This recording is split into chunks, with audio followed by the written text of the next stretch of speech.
Hello, my amazing Gen Zs and my class 9 students. Welcome to Science and Fun. Welcome to your English session. I am Deepika, your English educator, and I hope that you all are doing super duper well. तो आज हम लोग कौन सा chapter पढ़ने वाले हैं? जो चैप्टर हम स्टार्ट करने वाले हैं ये बात करता है एक बहुत ही फेमस पर्सनालिटी की, जिसके बारे में मुझसे ज़्यादा आई एम श्योर आप लोग जानते हो, and he is our truly beautiful mind, none another than Albert Einstein. हम बात करेंगे एल्बर्ट आइंस्टाइन के बारे में, लेकिन जैसा कि हम सब जानते हैं he has been a scientific revolutionary. Science की दुनिया में रेवोल्यूशन लेकर आए थे वो अपने अलग अलग थ्योरीज के थ्रू, अपने अलग अलग इन्वेंशंस के थ्रू. बट कभी आपको नहीं मन करता है उनकी वो लाइफ पढ़ने का, उस लाइफ के बारे में जानने का जो उनके साइंस से हटकर थोड़ा बात करता है? उनकी लव लाइफ, उनकी सोशल लाइफ, उनकी स्कूल लाइफ, वो कैसे बच्चे रहे होंगे, एज अ किड वो कैसे थे, क्या वो हमारी तरह शैतानियां नहीं करते थे, या वो पैदा होते ही बस साइंस की बातें कर रहे थे? Was it the case? कुछ ऐसा था क्या? तो डोंट यू थिंक इस क्यूरियोसिटी को हमें यहाँ पर बिल्कुल भी अच्छे से अपना एक्सपैंड करना चाहिए, और we should try to know more about him. तो ये चैप्टर हमें उसी के बारे में सब कुछ बताएगा. हमें अच्छे से ये आइडिया लग जाएगा कि किस तरह से एल्बर्ट आइंस्टाइन का जो ये साइंटिफिक रेवोल्यूशन रहा है, साइंस की दुनिया में जो भी उन्होंने बड़े बड़े काम किए हैं वो कैसे ग्रेजुअली हुआ, एंड ये नहीं कि वन गो में उन्होंने सब कुछ करके दे दिया. उनकी लव लाइफ भी हम जानेंगे, उनकी स्कूल लाइफ के बारे में भी हमें पता चलेगा कि वो एज अ किड कैसे थे, अपने पेरेंट्स की तरफ कैसे थे, उनके पेरेंट्स उनके बारे में क्या सोचते थे, and where was he born, where did he die, सब कुछ हमें इस चैप्टर में मिल जाएगा. ऑल्सो इस चैप्टर से ना आप लोग बड़ा दूर भागते हो, उसका रीजन है कि इसमें आ जाती हैं कुछ डेट्स, कुछ ईयर्स. तो उससे भी डरने का नहीं है, because towards the end of the video आपको मिल जाएगी एक स्लाइड. इसके साथ ही मैं आपको वहां पर पूरी तरह से मैंने सारे ईयर्स को सेग्रीगेट किया है, और अच्छे से एक बार रिवीजन कर लेंगे हम चैप्टर कंप्लीट कराने के बाद, तो वो डर भी आपका चला जाएगा, और बहुत ही फन और इंटरेस्टिंग वे में ये चैप्टर हम लोग वन शॉट में कंप्लीट कर लेंगे. और चैप्टर का लाइन बाय लाइन एक्सप्लेनेशन मैं कराऊंगी, जहां से आपको वोकैबुलरी भी पूरी क्लियर हो जाएगी, प्लस कुछ क्वेश्चंस अगर होंगे आपके तो वो भी सॉर्ट आउट हो जाएंगे. Now without wasting any more time, let us begin with the chapter. So chapter किस तरह से स्टार्ट होता है? सी, Albert Einstein was born on 14th March 1879 in the German city of Ulm. Albert Einstein का जन्म कब हुआ था? 14th March 1879. तो बर्थडे सेलिब्रेट हम करेंगे 14 मार्च 1879 को वो पैदा हुए थे, तो याद रखना 14 मार्च को आता है हमारे आइंस्टाइन का birthday. In the German city of Uloom, यहाँ वो पैदा हुए थे. Without any indication that he was destined for greatness, और किसी को इतना आइडिया भी नहीं था. कैसे पता चलता है ना कि एक छोटा सा बेबी कल को क्या करने वाला है, वो किसे पता, राइट? यहाँ पर लेकिन छोटा सा एक फनी सा पार्ट ये है, on the contrary his mother thought Albert was a freak, to her his head seemed much too large. उनकी मदर को उल्टा ये लगता था कि यार ये ना कुछ अनयूजुअल बच्चा है.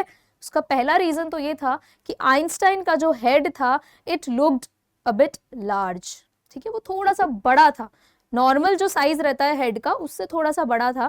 तो उनकी मदर को ही ये लगा कि यार ये ना कुछ अलग है, कुछ क्रेजी सा लग रहा है बच्चा मुझे. सोचो, मदर को ही जब ऐसे डाउट था तो फिर बाकी लोग जो उनके सराउंडिंग में थे वो उनके बारे में क्या सोचते होंगे. Now at the age of 2.5 Einstein still wasn't talking. जब आइंस्टाइन 2.5 साल के थे, 2.5 ईयर्स के थे, वो बात नहीं कर पाते थे अभी भी क्लियरली. लेकिन अगर आप देखो कंपैरिजन अगर यहाँ पर ड्रॉ करें तो आजकल जो बच्चे हैं वो 1 ईयर से भी कम में बोलने लग जाते हैं. उनका communication is so powerful, so strong, so clear. तो ये थोड़ा सा हैरान करने वाली बात थी कि 2.5 साल के होकर भी Einstein was not able to speak. और ये थोड़ा सा एक टेंशन वाला एलिमेंट लेके आया आइंस्टाइन के पेरेंट्स के लिए. When he finally did learn to speak, he uttered everything twice. अब ये तो अनयूजुअल ही है ना, जब उन्होंने बोलना सीखा वो हर चीज 2 बार बोलते थे. He uttered everything twice. 2 बार वो हर चीज बोल रहे थे. Einstein did not know what to do with other children and his playmates called him brother boring. Now this is important. उनके playmates, उनके जो फ्रेंड थे, उनके साथ जो खेलते थे, वो उनको ब्रदर बोरिंग बोलते थे. Brother boring why? आप लोग यूजुअली, आई एम श्योर आप लोग ऐसा नहीं करते होगे, किसी को बुली नहीं करते होगे क्लासरूम में अपने या फिर अपने नेबरहुड में, बट बहुत से बच्चे ऐसे हैं जो बुली होते हैं, है ना। तो देखो आइंस्टाइन भी बुली हो रहे थे, उनके साथ में जो खेलते थे उनको बोलते थे brother boring. Why? Because Einstein उनके साथ खेलना पसंद नहीं करते थे। आइंस्टाइन को समझ ही नहीं आता था किस तरह से मैं सोशलाइज करूं, कैसे मैं इनके साथ खेलूं। वो खुद को उनसे काफी अलग पाते थे, उनको लगता था कि मैं बहुत डिफरेंट हूँ, मुझे इनके साथ मेरा अंडरस्टैंडिंग या कहते हैं ना वाइब मेरी मैच नहीं हो रही है। तो Einstein didn't feel the vibe, so उनको क्या बोल के चिढ़ाया जाता था, उनको बोला जाता था ब्रदर बोरिंग। देखो ये नाम दे दिया, है ना। So the youngster played by himself much of the time. तो अब आइंस्टाइन यहाँ पे क्या करते, जब कोई और उनके साथ नहीं खेलना चाह रहा है तो वो अपने आप ही अकेले पूरा टाइम खेलते रहते थे। लोनली डिप्रेस्ड सोल, है ना, ठीक है। ही स्पेशली लव्ड मैकेनिकल टॉयज, और उनको क्या पसंद था, उनको मैकेनिकल टॉयज, थोड़ा सा मशीनरी में वो ज्यादा इंटरेस्टेड थे, तोड़ फोड़ करके चेक करना जैसे बच्चे करते हैं, है ना। आप में से जो लोग भी इंटरेस्टेड हो मशीन टॉयज में, तो आप अपने पेरेंट्स से अगर पूछोगे तो यही कुछ आप लोग करते हुए पाए जाते होगे अपने चाइल्डहुड में, कि कोई मशीन खोल कर रख दी, खेलने की जगह आप उसको तोड़ रहे हो। तो ऐसा ही आइंस्टाइन किया करते थे। Looking at his newborn sister Maja, he is said to have said, "Fine, but where are her wheels?" और इस ऑब्सेशन को अगर एक एलिमेंट आप यहाँ देखोगे तो उनकी जब छोटी उनकी बेबी सिस्टर जब हुई थी, her name was Maaza, he thought कि ये भी एक टॉय है, एंड ही इमीडिएटली आस्क्ड, उन्होंने तुरंत पूछ लिया कि यार इसके व्हील्स कहाँ हैं, वो सब तो ठीक है, बहुत क्यूट है, बहुत सुंदर है, लेकिन इसके व्हील्स कहाँ हैं। तो यहाँ पर भी पता चलता है उनका एक इनोसेंट पार्ट, ठीक है। छोटे बच्चों को नहीं आइडिया होता, तो उन्हें नहीं आइडिया था कि वो एक ह्यूमन बीइंग है। ही थॉट कि माजा जो उनकी सिस्टर है वो भी एक टॉय है, तो ये जो छोटी सी टॉय है भाई इसके व्हील्स कहाँ है। एक इनोसेंट सा उन्होंने क्वेश्चन पूछ डाला अपनी मदर से। फर्दर और थोड़े से उनके लाइफ के इंसिडेंट्स शेयर होते हैं हमारे साथ। A headmaster once told his father that what Einstein chose as a profession wouldn't matter because he will never make a success at anything. तो देखो आइंस्टाइन के एक हेडमास्टर ने उनको क्या बोल दिया, उनके फादर को, जैसे पेरेंट्स टीचर मीटिंग में आपकी डिमांड लगती है, ऐसे ही आइंस्टाइन के फादर को क्या बोला गया कि आपका बच्चा किसी भी प्रोफेशन में जाए, कुछ भी करे, ये कुछ कर नहीं पाएगा बड़ा होके। बहुत ज्यादा डिस्करेजिंग वर्ड्स थे ये, डीमोटिवेटिंग वर्ड्स थे ये, ठीक है। Einstein began learning to play the violin at the age of 6। लेकिन ये सब बोलकर भी क्या फायदा, आइंस्टाइन को जो करना था वो तो वो कर चुके हैं, है ना। इतनी बड़ी पर्सनालिटी निकल कर आए वो, तो ये वर्ड्स, ये लाइंस मैटर नहीं करती है, बिल्कुल रिलेटेबल नहीं है आइंस्टाइन की लाइफ के साथ।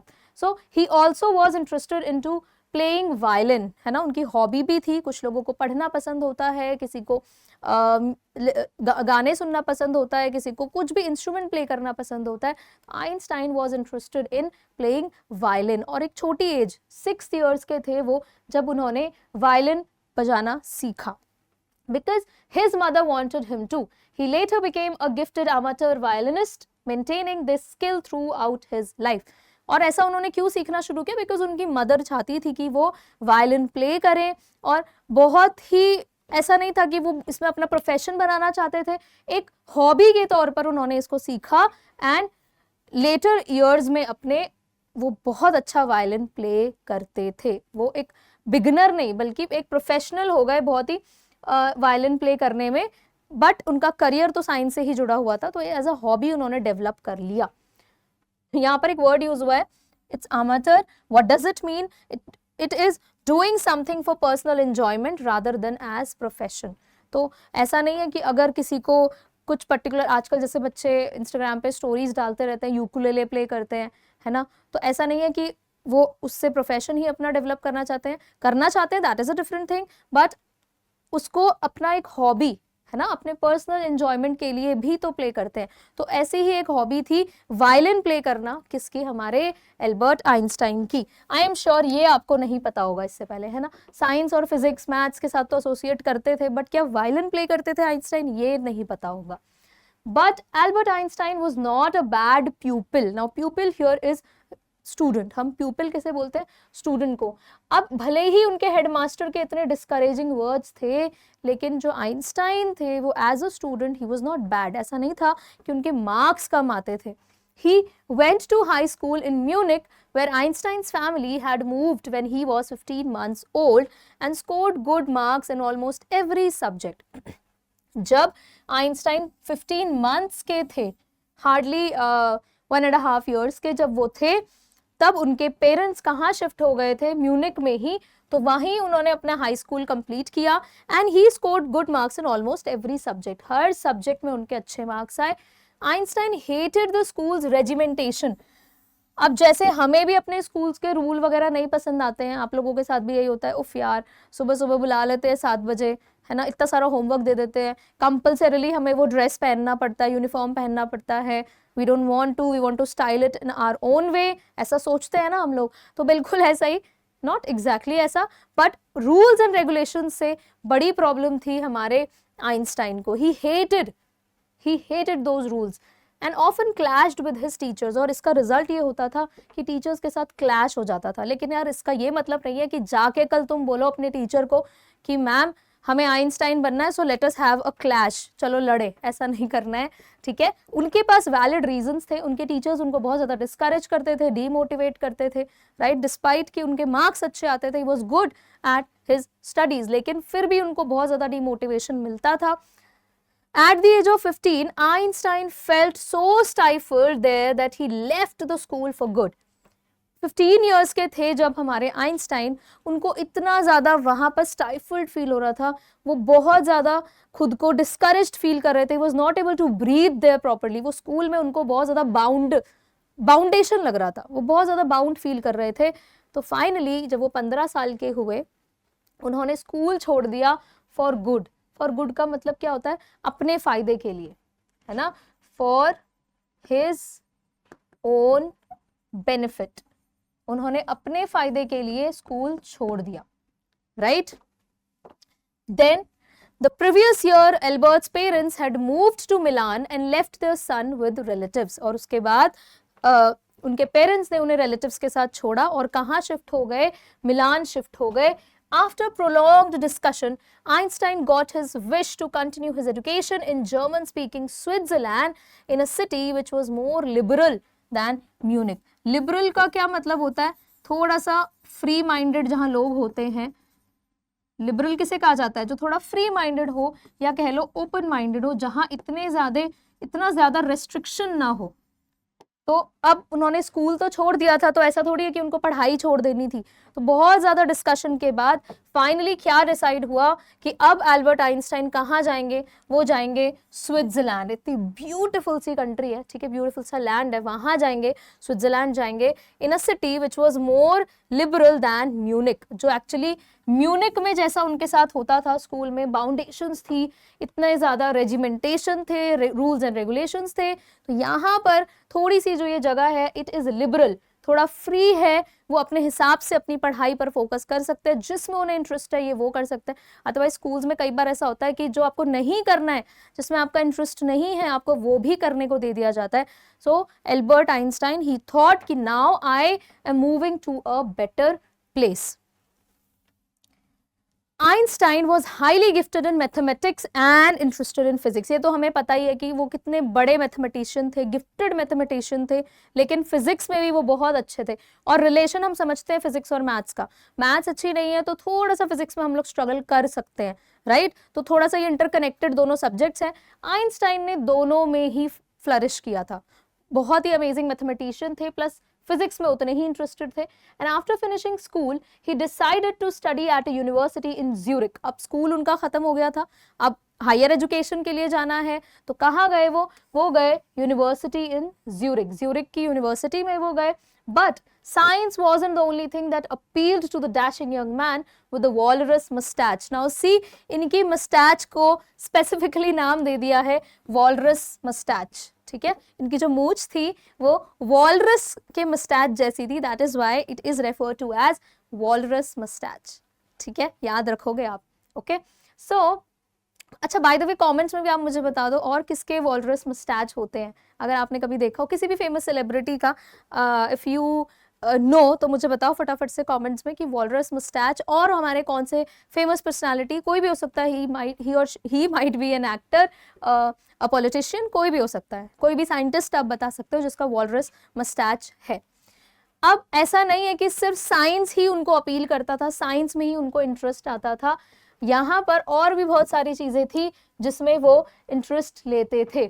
अब उनका इंटरेस्ट यहाँ पर किस में था, he was also interested in a fellow student, उन्हीं की क्लासमेट थी मिलेवा मेरिक, वो उनमें भी इंटरेस्टेड थे।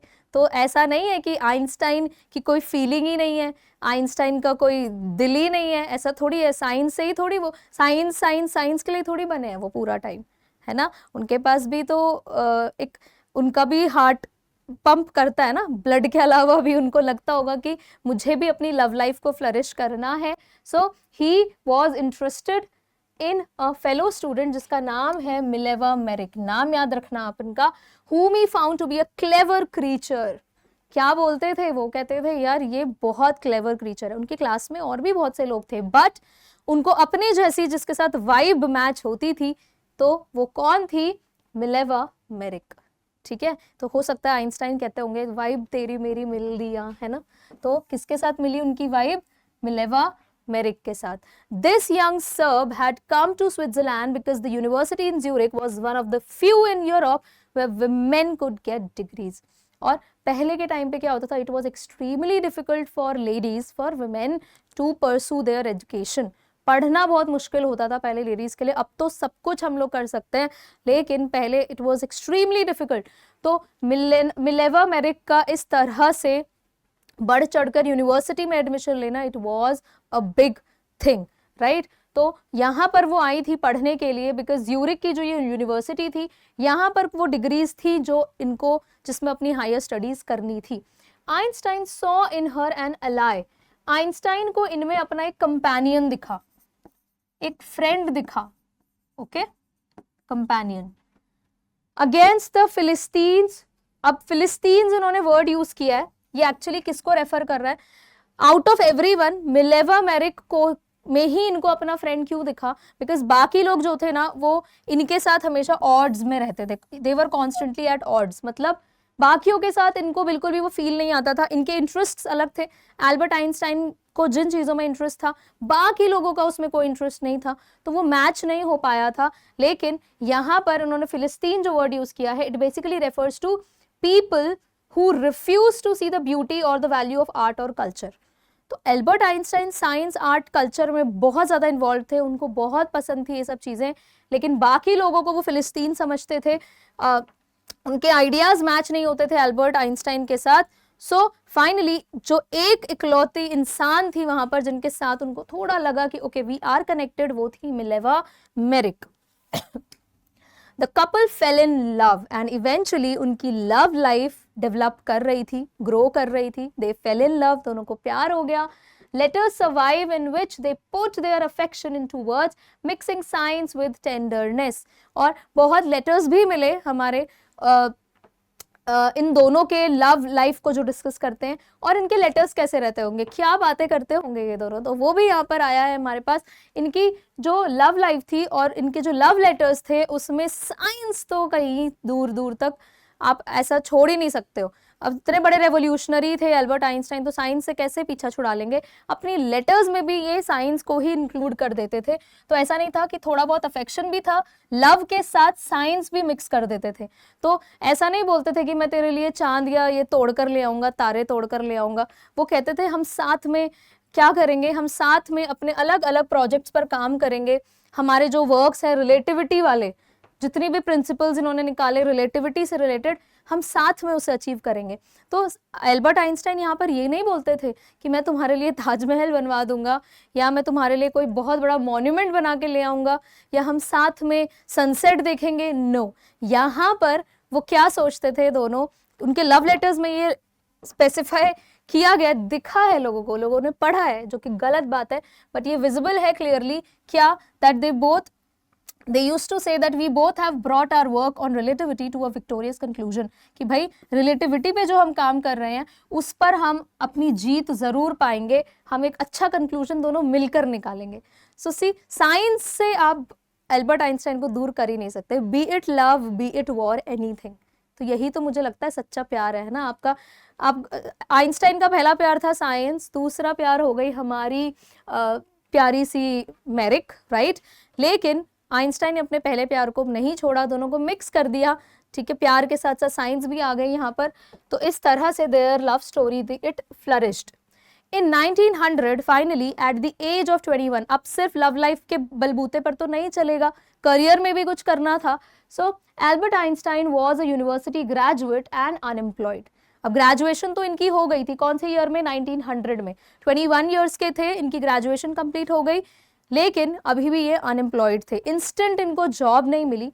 ही worked as a teaching assistant, gave private lessons and finally secured a job in 1902 as a technical expert in the patent office in Bern.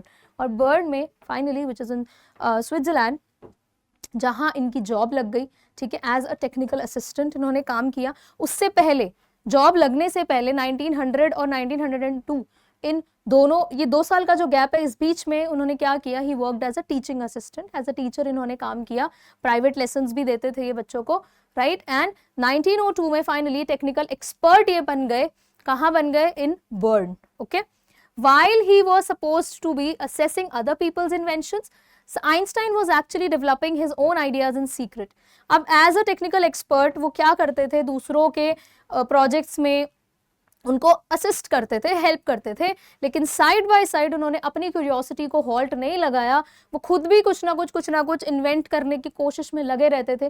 कोई भी theory पर वो रिसर्च करने की कोशिश करते रहते थे. He is said to have jokingly called his desk drawer at work the bureau of theoretical physics. और उनके ड्रॉर्स में इतने सारे पेपर्स और इतनी सारी रिपोर्ट्स रहती थी, वो पूरा टाइम पढ़ रहे होते थे.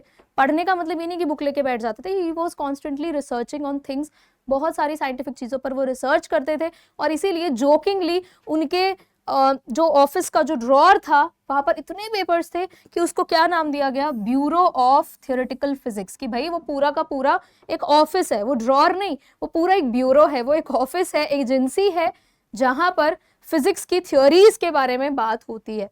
वो फिजिक्स की थ्योरी का एक पूरा का पूरा पिटारा, पूरा ऑफिस है उनका, वो छोटा सा एक डेस्क का drawer. So you can see किस तरह से वो पूरी डेडिकेशन से साइंस को कंट्रीब्यूटेड थे.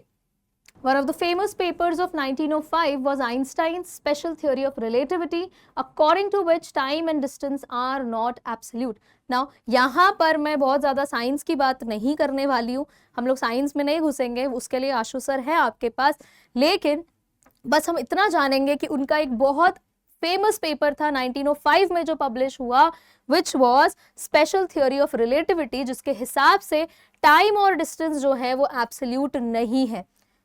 और वो क्या कहना चाहते थे, Indeed two perfectly accurate clocks will not continue to show the same time if they come together again after a journey if one of them has been moving very fast relative to the other. तो उन्होंने relativity के बारे में बात की, special theory दे दी उन्होंने relativity की time और डिस्टेंस के बेसिस पर, और उस से उनका वर्ल्ड का मोस्ट फेमस फॉर्मूला वो निकल कर आ गया, which was E is equals to MC square. वैसे तो ये कुछ इस तरह से लिखा हुआ होना चाहिए था, बट आप समझ गए हो, राइट. तो E is equals to MC square, ये उनका फॉर्मूला उन्होंने निकाला, where E is energy, M is for mass, C here is for speed of light, और बाकी वो तो स्क्वायर किया गया है. तो ये किसकी डिस्कवरी थी, ये किसने निकाला था, it was done by Albert Einstein. और ये बहुत ही फेमस इनकी थ्योरी निकल कर आई थी.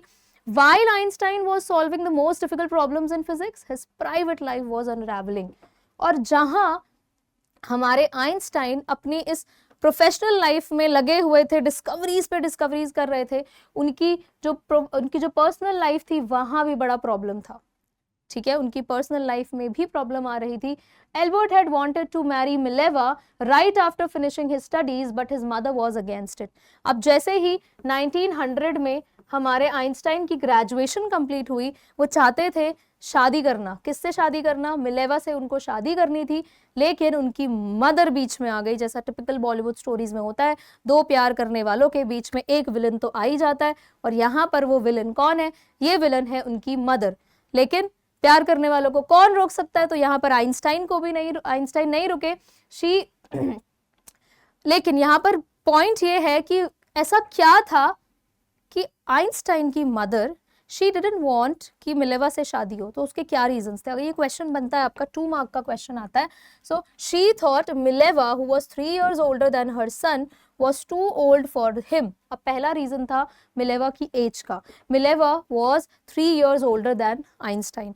तो पहले से भी गर्ल्स की एज का ये प्रॉब्लम रहा है कि भाई लड़की की एज जो है वो लड़के से बड़ी नहीं होनी चाहिए। तो ये प्रॉब्लम था किसके साथ? एल्बर्ट आइंस्टाइन की मदर थॉट कि यार ये तो गलत हो जाएगा, आई डोंट वांट कि मेरी जो डॉटर इन लॉ हो वो मेरे बेटे से एज में बड़ी हो। प्लस दूसरा जो रीजन था वो ये था that Mileva was super duper smart, she was so intelligent, तो वो नहीं चाहती थी कि मेरे बेटे से इंटेलिजेंट बहू मुझे मिल जाए, right. So she also said that she is a book like you. क्या बोला? देखो उन्होंने आइंस्टाइन को बोला कि भाई वो तुम्हारी तरह ही बिल्कुल एक बुक की तरह है, she is so intelligent just like you. Einstein put the wedding of, और कुछ टाइम के लिए आइंस्टाइन ने शादी नहीं की, वो मान गए अपनी मदर की बात। लेकिन बाद में आपको पता चलेगा the pair finally married in January 1903। 1900 से लेकर 1903 तक खूब स्ट्रगल किया होगा आइंस्टाइन ने, लड़े होंगे अपनी मदर से, और फाइनली 1903 में 1903 आप बोल सकते हो इस ईयर में they got married and had 2 sons, और उनके 2 बच्चे भी हुए। But a few years later the marriage faltered, लेकिन कुछ सालों बाद उस मैरिज में फेलियर आया, प्रॉब्लम आया, okay. Mileva meanwhile was losing her intellectual ambition and becoming an unhappy housewife। अब जिस तरह से एल्बर्ट आइंस्टाइन वो इन्वॉल्व हो रहे थे अपनी प्रोफेशनल लाइफ में, बहुत ज़्यादा इंडल्ज हो रहे थे, फ्लरिश कर रहे थे, मिलेवा की पर्सनल लाइफ डैमेज हो रही थी, हैम्पर कर रही थी। मिलेवा का जो इंटेलेक्ट था वो दिन पर दिन उन्हें लग रहा था कि भाई मैं लूज़ कर रही हूँ अपना intellect, I am not doing anything productive, और वो बहुत ज़्यादा उनके बीच में प्रॉब्लम्स आने लगी। And after years of constant fighting the couple finally divorced in 1919। 1919 में फाइनली दोनों के बीच में टिफ आ गया और दे टुक अ डिवोर्स, ठीक है, दोनों ने डाइवोर्स ले लिया 1919 में। लेकिन आइंस्टाइन इतने इंटरेस्टिंग थे, देखो आप सोच नहीं सकते हो कि इनकी लव लाइफ में इतने ट्विस्ट्स एंड टर्न्स आए होंगे। सो आइंस्टाइन ने जिस ईयर में डिवोर्स लिया अपनी फर्स्ट वाइफ से, मिलेवा से, उसी ईयर में उन्होंने अपनी कजन एल्सा से शादी कर ली, ठीक है, ओके। 1919 में ही उनका डिवोर्स हुआ, और चांसेस, ऐसा कहा जाता है, ऐसी थ्योरीज हैं, रूमर्स हैं कि डिवोर्स के पीछे एक रीजन ये भी था, उनकी कजन और उनके बीच का जो रिलेशन था, ये भी एक रीजन था इनके डिवोर्स का। Einstein's new personal chapter coincided with his rise to world fame। Now अब ये तो उनकी पर्सनल लाइफ का हो गया दी एंड, यहाँ पर क्या क्या चीज़ें थी, क्या डाइवोर्स हुआ, देन व्हाट ऑल हैपेंड, लेकिन उनकी प्रोफेशनल लाइफ में क्या चेंजेस आ रहे थे। अब धीरे धीरे Einstein he was being considered, अब उनको दुनिया में लोग जानने लगे थे, उनको फेम मिलने लगा था। इन 1915 he had published his general theory of relativity. इससे पहले उन्होंने क्या पब्लिश किया था? उन्होंने पब्लिश किया था special theory of relativity talking about E equals to mc², और फिर उसके बाद उनका आया general theory of relativity which provided a new interpretation of gravity, जहां से ग्रेविटी को लेकर उन्होंने बात की। और ये पेपर उन्होंने पब्लिश किया था 1915 में, जिसका कि प्रूफ फाइनली लोगों को मिला 1919 में, जब एक एक्लिप्स आया, okay, an eclipse of the sun in 1919 brought proof that it was accurate. जो भी उन्होंने कैलकुलेशन यहाँ पर प्रेजेंट की थी अपनी थ्योरी ऑफ रिलेटिविटी में, जनरल थ्योरी ऑफ रिलेटिविटी में, जो भी बातें उन्होंने बोली थी वो बिल्कुल सही हुई। उसका प्रूफ कब मिला? जब एक्लिप्स आया, सोलर एक्लिप्स। क्या होता है सोलर एक्लिप्स? आपको पता है, जब moon it passes in front of the sun blocking it out partially और होलली, ठीक है, ओके, पढ़ते आए हो आप लोग एक्लिप्स के बारे में। तो बिल्कुल इस तरह से 1919 में इस थ्योरी, जनरल थ्योरी का भी प्रूफ मिल गया। Einstein had correctly calculated in advance the extent to which the light from fixed stars would be deflected through the sun's gravitational field। बहुत सही उन्होंने कैलकुलेशन किया हुआ था, जो भी चीजें उन्होंने बोली थी सब कुछ परफेक्ट थी, कि कौन से स्टार की कौन सी रे किस तरह से डिफ्लेक्ट करेगी, क्या होगा, कैसे होगा, सब कुछ उन्होंने परफेक्ट एकदम बताया था, और हुआ भी वही, right. The newspapers proclaimed his work as a scientific revolution. बाकी तो मीडिया वाले कर ही देते हैं, तो उन्होंने बड़े बड़े टाइटल्स दे दिए हमारे इस अमेजिंग से आई वुड से रेवोल्यूशनरी को। उन्होंने क्या बोल दिया? अ साइंटिफिक रेवोल्यूशन। उनकी इस रिसर्च को, उनके इस वर्क को उन्होंने बोल दिया कि it was a scientific revolution, कि भाई इससे पहले ऐसा कभी किसी ने नहीं किया था, तो ये तो बहुत बड़ा चेंज था, बहुत बड़ा रेवोल्यूशन था। Einstein received the Nobel prize for physics in 1921। 1921 में आइंस्टाइन को अवार्ड मिला, नोबेल प्राइज मिला फॉर फिजिक्स, ओके। किसके लिए मिला था ये आप लोग मुझे बताओ फटाफट से, फिजिक्स के स्टूडेंट, साइंस के स्टूडेंट, सब मुझे बताओ किसके लिए, किस पर्टिकुलर टॉपिक के लिए इनको नोबेल प्राइज मिला था, नॉट पीस, नोबेल प्राइज इनको मिला था फिजिक्स के लिए, ठीक है। He was showered with honours and invitations from all over the world and lorded by the press. Lorded का मतलब होता है प्रेज्ड, हर तरफ से इनके बारे में पूछ थी, सब लोग इनको डिमांड कर रहे थे कि everyone wants to have a conversation with Einstein, कि भाई आइंस्टाइन एक इतना बड़ा नाम हो चुका था तब तक जब जैसे इन्हें अवार्ड मिला, प्लस इनके जितने भी थ्योरीज थी they were you know proving to be true, हर तरह से बिल्कुल सच निकल कर आ रहे थे। When the Nazis came to power in Germany 1933, चलो ये तो इनका साइंस की दुनिया हो गई, लेकिन सोशली कैसे ये एक्टिव थे, क्या ये अच्छे सिटीजन थे, क्या ये अच्छे ह्यूमन थे, ये आपको अभी पता चलेगा। देखो, when the Nazis came to power in Germany in 1933, now you all know about Nazis, Nazism आपने पढ़ा है, ठीक है। तो जब नाजीज पावर में आए जर्मनी में 1933 में, Einstein he emigrated to the United States, वो यहाँ से चले गए अमेरिका। आइंस्टाइन जर्मनी से चले गए America, and 5 years later the discovery of nuclear fission in Berlin had American physicists in an uproar.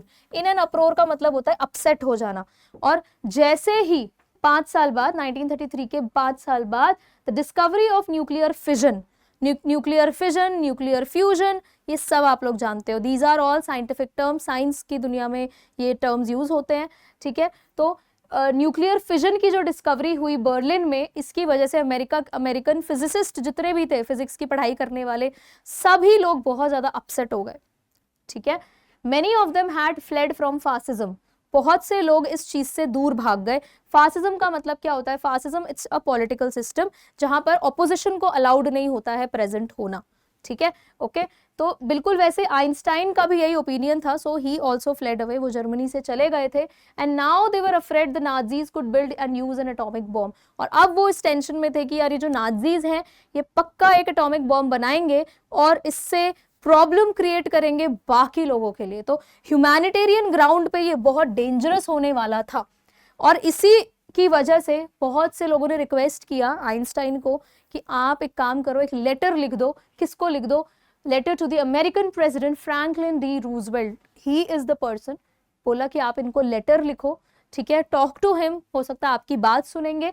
कब लिखा इन्होंने? 1939 में इन्होंने लेटर लिखा, इन विच ही वार्नड, जिसमें इन्होंने क्लियरली वार्न कर दिया था आइंस्टाइन ने, ठीक है, क्या? A single bomb of this type exploded in a port might very well destroy the whole port together with some of the surrounding territory. इन्होंने क्लियरली बोला कि इस तरह का अगर कोई बॉम्ब बनता है तो वो सिर्फ उस पर्टिकुलर जगह को नहीं जहां उसको टारगेट किया जा रहा है, वो उसके आसपास के हर एक जगह को डैमेज करेगा, और ये बिल्कुल भी अच्छा नहीं होगा।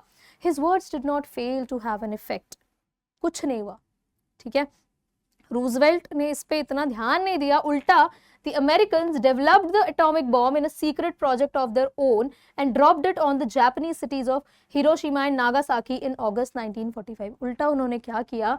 अमेरिकन्स ने ही ये सीक्रेट प्रोजेक्ट बोलकर इस बॉम्ब को बनाया, एटॉमिक बॉम्ब को, and dropped it on the Japanese cities of, और कहाँ? फेमस, आप लोग को सबको पता है, अभी मूवी भी रिलीज हुई रिसेंटली ओपेनहाइमर, जितनों ने देखा है तो वो भी समझते होंगे कि उसमें से, और आपको क्लियर आइडिया लग गया होगा किस तरह से अमेरिका ने ये सीक्रेट प्रोजेक्ट के नाम पर हिरोशिमा एंड नागासाकी पर बॉम्बिंग की, इन which year? In August 1945, okay.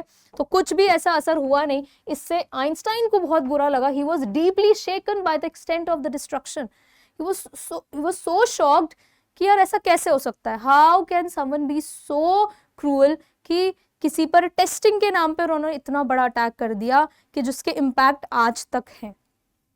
This time he wrote a public missive to the United Nations. अब इस बार उन्होंने एक लेटर लिखा, फॉर्मल लेटर, मिसिव का मतलब होता है एक लॉन्ग ऑफिशियल लेटर, लेकिन किसे? यूनाइटेड नेशंस को लिखा कि भाई एक पूरे वर्ल्ड की भी तो गवर्नमेंट होनी चाहिए। उन्होंने रिक्वेस्ट किया कि there should be the formation of a world government, कि पूरी दुनिया में क्या चल रहा है उसको कौन जज करेगा। किसी पर्टिकुलर कंट्री में गलत काम हो रहे हैं तो उसके लिए तो वहां की गवर्नमेंट है, लेकिन दुनिया भर की अलग अलग कंट्रीज में जो काम हो रहे हैं ये नहीं होने चाहिए, उसके लिए कौन जज करने वाला है, कौन होगा उसे देखने के लिए? तो he requested for the formation of a world government. Unlike the letter to Roosevelt, this one made no impact. इस लेटर का, जैसे पहले वाले लेटर को जो उन्होंने रूजवेल्ट के लिए लिखा था, उसका इम्पैक्ट तो ये हुआ कि अमेरिका ने ही बॉम्ब बना दिया, लेकिन इस वाले का कुछ भी असर नहीं हुआ। यूनाइटेड नेशंस की तरफ से उन्हें कोई रिप्लाई नहीं आया.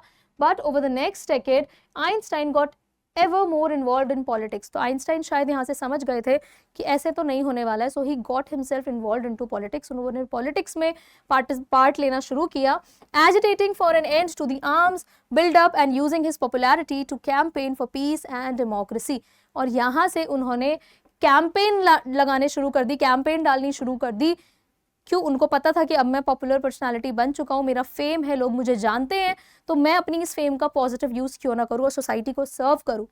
तो ऐसा नहीं था कि सिर्फ साइंस के लिए उन्होंने कंट्रीब्यूशन दिया, उन्होंने ह्यूमैनिटेरियन ग्राउंड पे भी काम किया. And he used his popularity किसको कैंपेन करने के लिए? Peace and democracy. तो अगर क्वेश्चन आ जाता है how can you say that Einstein was also a figure of peace and democracy, तो आप ये वाले इंसिडेंट्स मेंशन कर सकते हो. He used his fame, he used his popularity to work for the peace and democracy of each and every nation. सबके लिए उन्होंने ये काम किया, शांति के लिए, डेमोक्रेसी के लिए. He never supported destruction. कभी उन्होंने डिस्ट्रक्शन का सपोर्ट नहीं किया था.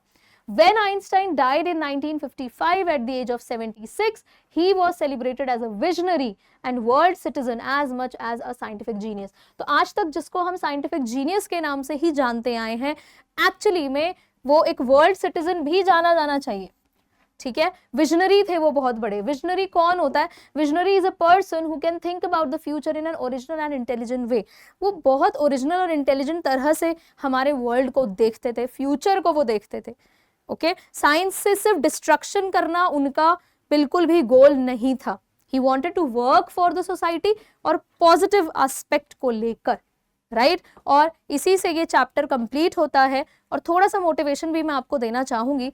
एल्बर्ट आइंस्टाइन की ही ये लाइंस हैं, everybody is a genius but if you जज a fish by its ability to climb a tree it will live its whole life believing that it is stupid.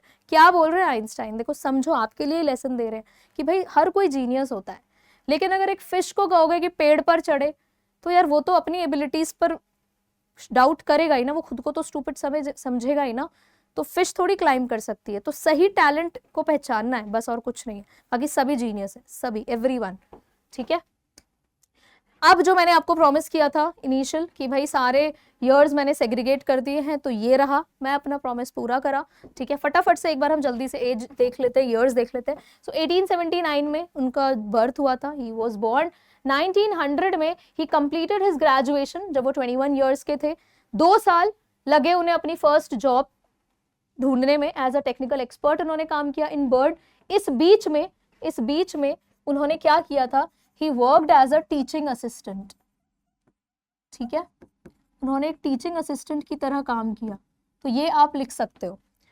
Then 1903 married to Mileva. Okay, अब इतना time क्यों लग गया? वो शादी तो graduation के बाद ही करना चाहते थे, बट उनकी मदर बीच में आ रही थी, प्रॉब्लम क्रिएट कर रही थी, हीरो हीरोइन को मिलने नहीं दे रही थी. दैट इज वाई इनको थोड़ा टाइम लगा है. 1903 में इन्होंने शादी कर ली मिलेवा से. Special theory of relativity was published. ठीक है, ये पेपर पब्लिश हुआ था 1905 में. E equals to MC square वाली जहां पर हमने बात की थी. Then general theory of relativity was publish 1915 में. जनरल थ्योरी ऑफ रिलेटिविटी उनका पब्लिश हुआ था, जिसका प्रूफ उन्हें मिला था 1919 में. ठीक है, वो सोलर एक्लिप्स की वजह से. प्लस उसी ईयर में उनका डिवोर्स भी हुआ और उन्होंने शादी भी कर ली अपनी कजन एल्सा से. बट एक चीज यहाँ पर आप नोटिस करोगे कि जब तक वो मिलेवा से मैरिड थे तब तक बड़े अच्छे अच्छे डिस्कवरीज उन्होंने यहाँ पर की थी, राइट. 1921 में उनको मिला नोबेल प्राइज. कई जगहों पे 1922 दिया गया है. 1921 में प्रोबेबली उनको नाम दिया था कि आप नोबेल प्राइज के नॉमिनेशंस में हैं, आप विनर हैं. नेक्स्ट ईयर उनको अवार्ड दे दिया गया था, बट बुक में 1921 मेंशन है, आप वही यूज करना. Einstein emigrated to America. Einstein America चले गए थे नाजीज जब पार में आया जर्मनी में. Wrote a letter to the American president. Okay, Roosevelt को उन्होंने लेटर लिखा. देन 1945 में हिरोशिमा एंड नागासाकी वाला जो डिजास्टर है, please mention and here. And finally he died at the age of 76 in the year 1955. तो 1879 से लेकर 1955 तक की इस अमेजिंग पर्सनालिटी की जर्नी हमने डिस्कस कर ली. Okay, we have completed the chapter and let me know if you have any doubt in the comment section. Definitely वो डाउट मैं आपको रिप्लाई करूंगी, और कुछ भी आपका फीडबैक है, गो फॉर इट. कौन सा चैप्टर आप नेक्स्ट करना चाहते हो, which topics you want me to cover, सब कुछ हो जाएगा.